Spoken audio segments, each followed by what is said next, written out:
तपाईहरूले 2020 मा नेपालको रुकुम पश्चिममा घटेको अन्तर्जातीय घटनाको बारेमा सायद कहिलेकाहीँ सुन्नुभएको थियो होला। त्यस्तै भारतको 2019 र 20 मा सामूहिक बलात्कार जस्तै हत्यासम्मको घटना अन्तर्जातीय नाममा बाहिर आएका थिए। यस्तो नेपाल लगायत भारत हिन्दू बहुल्य देशहरू समाजमा अगाडि आउँछ। के तपाईलाई लाग्छ हिन्दू धर्ममा या शास्त्रमा जरामै जातीय विभेद छ या अरू केही छ या यसलाई अरू दृष्टिकोणले हेरिन्छ? म आज हाम्रो शास्त्रहरूमा कस्तो प्रकारको बड व्यवस्थाको बारेमा व्याख्या गरिएको छ म त्यसको बारेमा बताउन गइरहेको छु। यदि यो जानकारी राम्रो लाग्छ भने फलो र च्यानललाई सब्स्क्राइब गरिदिनु होला। आउनुहोस् सुरु गरौँ हाम्रो वेदहरू शास्त्रहरूमा कस्तो प्रकारले वर्ण या जातको व्यवस्था गरिएको छ।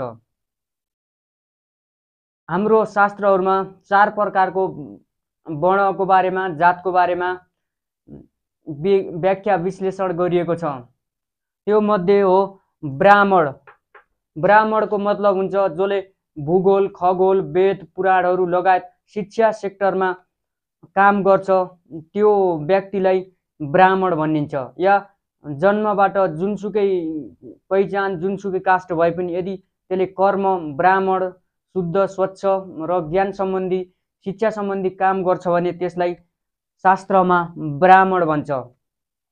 नम्बर 2 मा छ क्षत्रिय। क्षत्रिय मतलब आजका पुलिसहरू आर्मीहरू सैनिकहरू जो हात हतियार गोला बारुद सैनिक सुरक्षा सम्बन्धी काम गर्छन् त्यस्ता व्यक्तिहरूको समूहलाई त्यस्ता व्यक्तिहरूलाई शास्त्रमा क्षत्रिय या सोल्जर भनेर परिभाषित गर्छ। नम्बर 3 मा छ वैश्य। वैश्यको मतलब आजको व्यापारी बिजनेसम्यानहरू सुन लगायत अन्य चिजहरूको कामहरू गर्ने व्यक्तिहरू समूहलाई शास्त्रमा वैश्य भनेर भन्दछ। नम्बर 4 मा छ शूद्रहरू। यी ब्राह्मण क्षत्रिय वैश्य बाहेक अन्य काम गर्ने विश्वको जुनसुकै काम गर्ने वर्कर भनौँ लेबरहरू श्रमिकहरू किसानहरू सबै काम गर्नेहरूलाई शूद्र भन्दछ। हाम्रो शास्त्र वेद पुराणहरू विश्वको वैज्ञानिकता प्राचीन पुस्तकालय भए पनि जातीय विभेदलाई कहिल्यै पनि प्राथमिकता दिएको छैन।